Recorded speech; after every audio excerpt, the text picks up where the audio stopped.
Memórias está de volta e a gente continua nesse bate-papo bem agradável com o ex-deputado José Felício Castellano Gígio, um homem que passou quase 25 anos aqui na Assembleia Legislativa. Nesses anos todos, de repente, o senhor se torna o primeiro secretário, né, da promoção social do Estado de São Paulo. Como é que foi isso, deputado? Conta pra gente. Então, havia a Secretaria do Governo e o governador daquele tempo, Sodré, convidou para ser secretário do governo. Depois essa secretaria foi extinta e nasceu a Secretaria da Casa Civil. E terminado o primeiro ano, o governo criou a Secretaria da Promoção Social, que era a primeira secretaria do Brasil. E ele então me convidou para passar da Secretaria do Governo, que foi extinta, para a Secretaria da Promoção Social. Uma secretaria que começou do zero em termos de política pública. Exatamente. Então, para o nascimento dessa secretaria, nós criamos uma espécie de um conselho com 32 pessoas ligadas ao desenvolvimento humano do Estado de São Paulo. E essas 32 pessoas terminaram e concluíram um trabalho, depois o grupo se desfez, no sentido de elaborar um documento que seria o registro de nascimento da Secretaria da Promoção Social.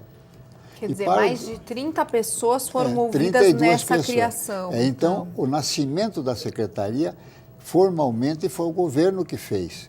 Mas, na parte das diretrizes dela, foram 32 pessoas, as mais variadas possíveis, de várias tendências, de várias formações, que fizeram esse documento de nascimento. E para implantar a secretaria, nós criamos as unidades de promoção social, chamadas consórcios de promoção social. Esses consórcios de promoção social tinham um conselho em cada cidade para dirigir esse consórcio, onde as religiões e seitas estavam presentes. Quer dizer, não era sectário. Então, nós tivemos, por exemplo, em Americana, um presidente do consórcio que era um pastor. Em Rio Claro, um presidente que era um padre Agostinho Casagrande. E assim, em Tatuí, um professor que era de uma grande faculdade, que foi o presidente. Então, variava os presidentes, sabe? Então, esses conselhos aproximaram as pessoas para discutir como o atendimento social era feito. Atendimento social da velhice, dos desamparados, das crianças e dos menores com problema de conduta. Todos esses problemas eram colocados. E em alguns lugares, como Americana, eles foram além. Pela proximidade das cidades, eles colocaram o problema do esgoto e o problema da água da região. No caso de Tatuí, o professor Acácio pegou a periferia da cidade e reuniu as crianças através do esporte, através do futebol. No caso do padre Agostinho Casagrande em Rio Claro, ele se direcionou mais para os idosos. Então, trabalhou com os idosos.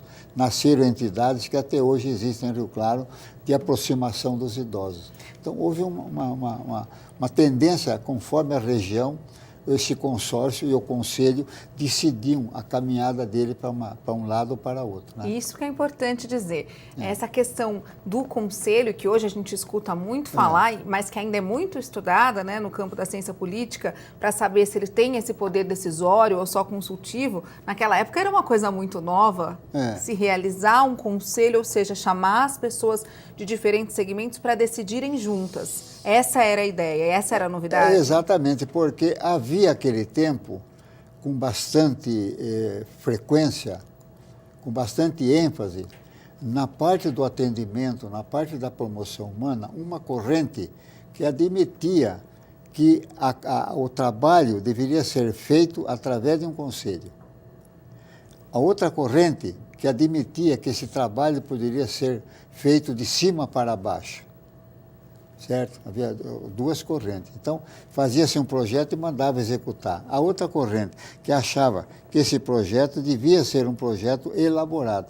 Então, o conselho funcionava da seguinte forma. Cada ano, ele funcionava numa prefeitura. Passava o segundo ano, ele passava para outra prefeitura, para outra prefeitura, para outra prefeitura. Para várias cidades. Para várias cidades, Cada conselho tinha 5, 6, 7 cidades. E havia, então, esse conselho que organizava, levantava qual é o caminho que ia ser seguido. E aí essa orientação era acatada pela administração pública? Não, como forma de sugestão? Não, era acatada durante a Revolução, um fato importante. Sempre se indaga, mas a Revolução daquele tempo não interferiu. Permitia isso? Não interferiu nada na promoção social, nada, Porque nada. o senhor está falando de um mecanismo extremamente democrático dentro de uma ditadura. Exatamente. E o senhor era do partido que naquela época não tem como dizer que tinha que se tomar um lado, né? Ou ditadura ou oposição. O senhor era da Arena, que era o partido da ditadura. Então, é curioso. É curioso. Há poucos dias, uma repórter, uma jornalista amiga, ainda perguntou isso. Mas como no SESI, no seu trabalho no SESI, e na promoção social, no SESI antes de deputado e depois de deputado, nunca a Revolução interferiu, nunca interferiu. Porque eu sempre trabalhei na parte humana, né? Ligado à formação de líderes sindicais, ligado a fortalecer a escola, as associações de pais e mestres, as APAES. Naquele tempo, nós colaboramos, né, com a promoção social para a formação de 32 APAES e do crescimento das escolas de serviço social. Porque o consórcio de promoção social tinha obrigatoriamente um assistente social, pelo menos. E aí as prefeituras criaram os departamentos de promoção social e a secretaria de promoção social, dentro desse princípio. Era, então, hoje, olhando tanto tempo depois, era visionário, sim, para a época, esse tipo de instrumento.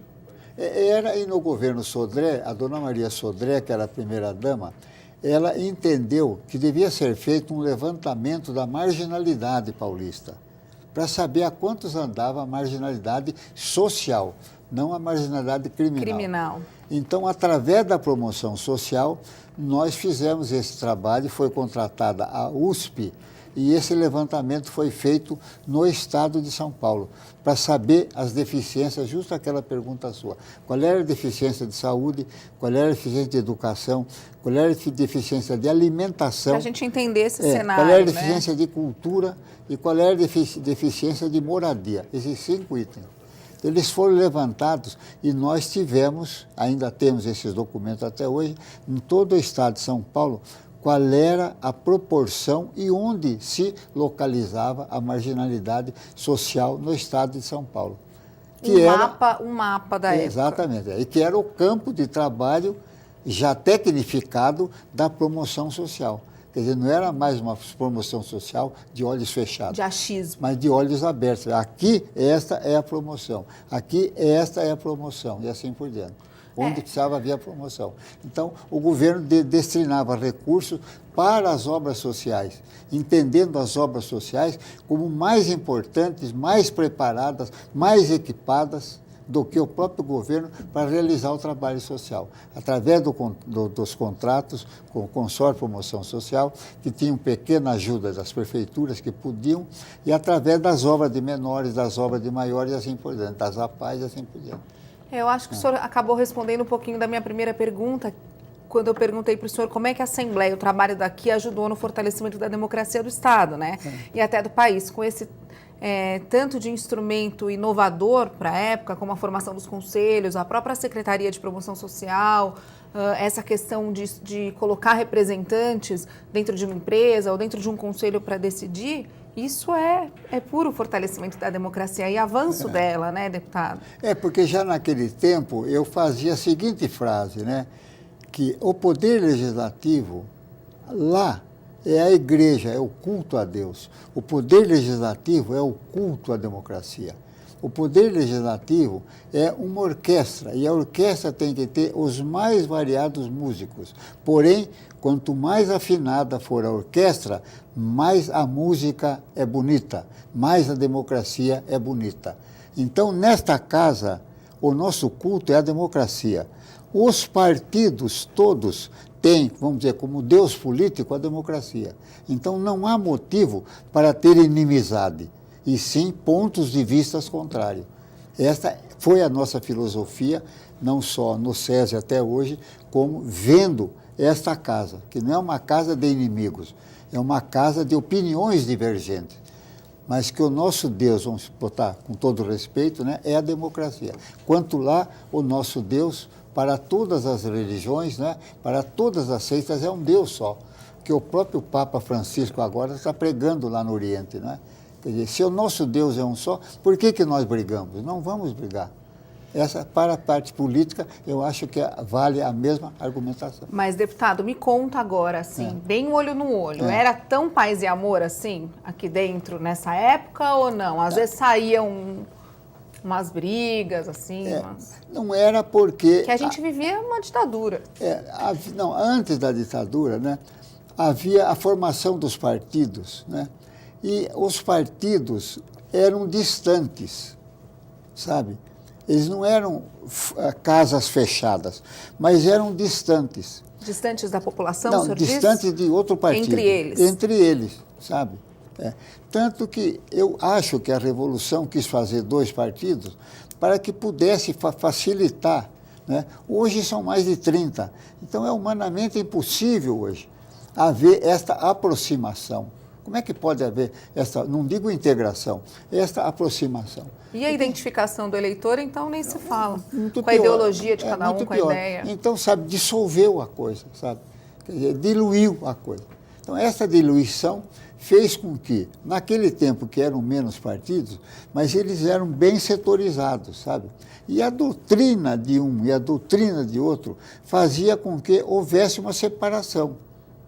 Então, em alguns lugares do interior, por exemplo, em Rio Claro, não tinha inimizade entre os partidos, mas eram algumas cidades. E a maior parte da cidade, a política era política 1 e política 2. E não se viam, não se davam, não se, sabe? Um queria ver a morte do outro, né?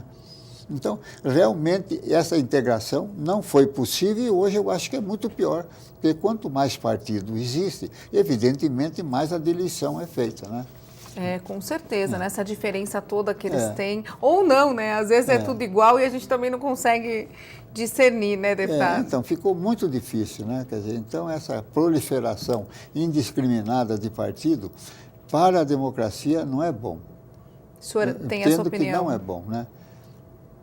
Agora, deputado, depois que o senhor criou, então, a secretaria, se tornou o primeiro secretário, aí o senhor voltou para cá depois, né? Ainda teve uma longa estrada por aqui. Exatamente. Mas já com uma bagagem maior, né? Já como experiência. Evidentemente, porque com esse levantamento da realidade paulista, da marginalidade paulista, nós nos tornamos conhecedores profundos. Cada cidade que a gente ia, a gente podia ou fazer palestra ou reuniões e chamando atenção, né?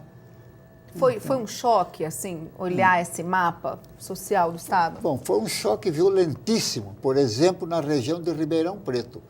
A minha região, minha cidade. Que era e é a Califórnia paulista e era uma das mais pobres do Estado. Califórnia brasileira. Brasileira, a paulista não, brasileira. Então, porque a pesquisa era feita com uma cidade sede e 4 ou 5 cidades menores. Presidente Prudente, 4, 5 cidades menores. Marília, 4 cidades menores, sabe? Santos. Então. E o entorno de Ribeirão era de uma pobreza extrema. Interessante. E quando eu fui falar a história, ninguém acreditou, a imprensa não acreditou, nada. E eu falei, é uma pesquisa feita pela USP, eu acho que deve ser respeitada, né? Isso me chama até a atenção, porque essa é uma questão, por conta dos migrantes, né, dessa propaganda toda de Ribeirão ser a Califórnia brasileira, recebeu imigrantes do Brasil inteiro e que não têm trabalho, que não encontram trabalho, que chegam lá até hoje por trás desse sonho. E o senhor teve participação em política de imigrações grande também, né? Então, baseado nesse estudo, nós chegamos à conclusão que havia a colheita do café no Paraná e havia um fluxo para o Paraná. Acabava, voltava. E assim por diante. Então, em Assis, Ourinhos, em Santa Fé do Sul e principalmente em Presidente Epitácio, nós criamos um departamento de imigrantes da migração interna. Por exemplo, em Presidente Epitácio, eles chegavam, tinham um maleiro, botavam a mala. Eram recebidos. Eram recebidos, tinha refeição, tudo. E eles eram pesquisados. Para onde que o senhor quer ir? Para onde que a senhora quer ir? Aí eu quero ir para São Paulo. Qual é a sua profissão? Não tenho profissão. Olha, então, se o senhor quiser ir, está livre. Mas não é aconselhável que o senhor vá para São Paulo, que a senhora vá para São Paulo. A gente tentava direcionar democraticamente, né? Então, e foi feito esse departamento naquela ocasião, né? Como anteriormente também, nós tivemos um fato importantíssimo aqui, ainda falando em Assembleia, que foi a encampação da Companhia de Eletricidade que servia Rio Claro, que era a Central Elétrica de Rio Claro. Posso pedir para o senhor contar essa história no próximo bloco? Pode. Então a gente recomeça daí. Obrigada, deputado. Memórias volta já, não sai daí. Até.